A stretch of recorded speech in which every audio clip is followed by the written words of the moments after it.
Assalamualaikum warahmatullahi wabarakatuh. Halo teman-teman, di sini kelompok kami akan menjelaskan tentang HAKI, yaitu hak kekayaan intelektual. Dan kelompok kami akan mempersembahkan video pendek tentang pelanggaran HAKI. Sebelumnya, kenalkan nama anggota kelompok kami, yaitu saya, Maulana Abdul Razak, kelas 22. Saya Uda Dulaga Praditya, absen 19. Saya Askara Desa Fadila, absen 10. Saya Darmanto Warsawa, absen 1. Selamat menyaksikan teman-teman, cekidot.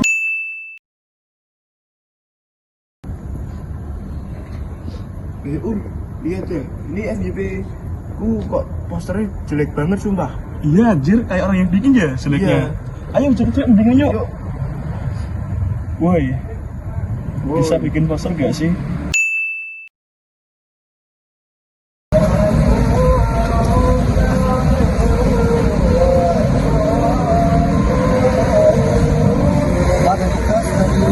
Tahunnya buat poster ini udah begitu aja gitu. Udah selesai nih, tinggal upload aja nih ke Kaiga. Ya, ada pun kasih dari Pak Bambang disuruh buat poster supaya kita naik di internet dulu. Cari aja kali. Nah ini ada poster bagus. Ambil aja, kan orangnya juga gak tahu. Masuk, Pakai aja karyanya. Oke.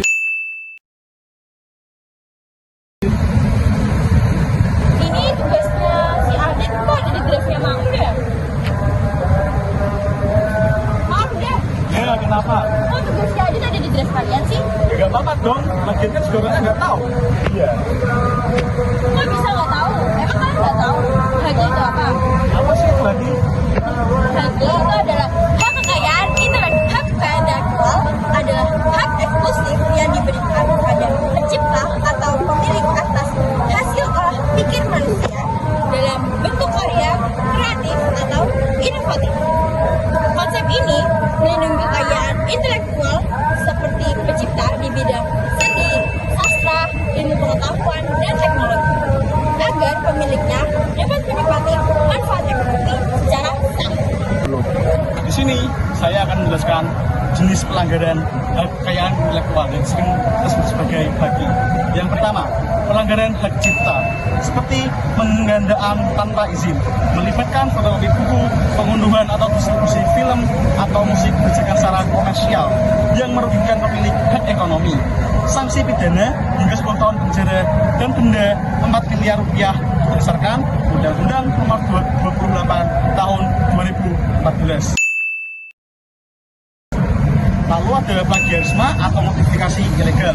Mencipta konten digital seperti software, video, atau artikel tanpa kredit sering terjadi di media sosial.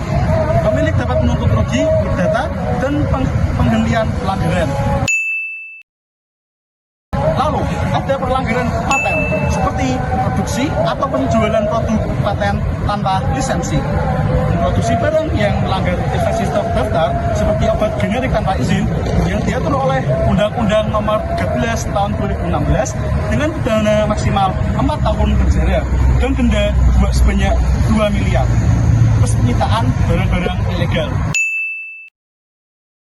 Lalu penggunaan proses paten secara ilegal, yaitu seperti mengadopsi metode produksi paten untuk keuntungan bisnis menyebabkan hilangnya monopoli sementara pemilik paten. Lalu ada pelanggaran merek seperti penggunaan merek mirip atau hampir sama, menjual produk dengan logo serupa yang menyesatkan konsumen seperti kasus ayam geprek bensu palsu, sanksi hingga 5 tahun penjara dan denda 2 miliar rupiah per Undang-Undang Dasar Nomor 20 Tahun 2016 Pasal 100. Lalu ada penggunaan tanda geografis palsu, mengklaim asal produk seperti kopi gayo, ada kopi non asli, berujung pencabutan merek dan ganti rugi. Jadi itu dia pengertian dari HAKI ya teman-teman. Semoga kalian gak niru ya. Dan Wah, bahaya juga ya. Cuma ambil karya orang, kita bisa bekerja. Ini juga banyak. Iya nih Hud, gimana kalau kita maafkan Adit ya? Ya yuk, kita temuin orangnya. Yuk. yuk segera aja yuk biar kalian juga gak ada masalah. Iya. Adit balik. Lah itu lagi. Iya. Ayo. Dik, maaf ya, aku telah mengambil karyamu. Kamu semangat awan dirimu buat nanti kerjain tugas. Apa-apa, kenapa? Terima kasih Adit.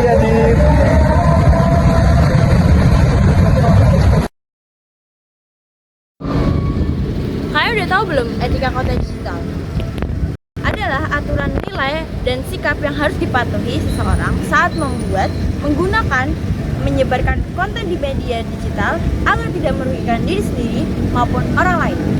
Etika konten digital mengajarkan pengguna untuk bersikap sopan, bertanggung jawab, menghargai privasi, serta tidak menyebarkan informasi palsu atau konten yang melanggar norma dan hukum di ruang digital. Halo teman-teman, di sini saya akan menjelaskan manfaat dan tujuan etika konten digital. Manfaat dan tujuan etika konten digital adalah untuk menciptakan lingkungan digital yang aman, nyaman, dan saling menghargai. Dengan menerapkan etika konten digital, pengguna dapat berkomunikasi secara sopan, menghindari konflik dan perundungan, serta mencegah penyebaran hoaks atau konten yang merugikan orang lain. Etika konten digital juga bertujuan untuk menumbuhkan sikap tanggung jawab dalam membuat dan membagikan konten, menjaga privasi serta hak orang lain, dan memastikan teknologi digital digunakan secara positif, bermanfaat, dan sesuai dengan norma serta hukum yang berlaku. Nah, untuk jenis-jenis konten digital sendiri itu ada 6. Yang pertama, etika berbahasa, menggunakan bahasa yang sopan, tidak kasar, dan tidak menghina. 2. Etika penyebaran informasi, memastikan informasi benar, tidak menyebarkan hoaks ataupun fitnah. 3. Menghargai privasi, etika menghargai privasi dengan tidak menyebarkan data, foto, atau video orang lain tanpa izin mereka. 4. Etika menghargai karya orang lain, tidak menggunakan plagiarisme dan selalu mencantumkan sumber haki atau hak kekayaan intelektual. 5. Etika berkomentar dan berinteraksi, menghargai pendapat orang lain dan tidak melakukan cyberbullying. 6. Etika bertanggung jawab atas konten, bertanggung jawab atas dampak dari konten yang dibuat dan dibagikan.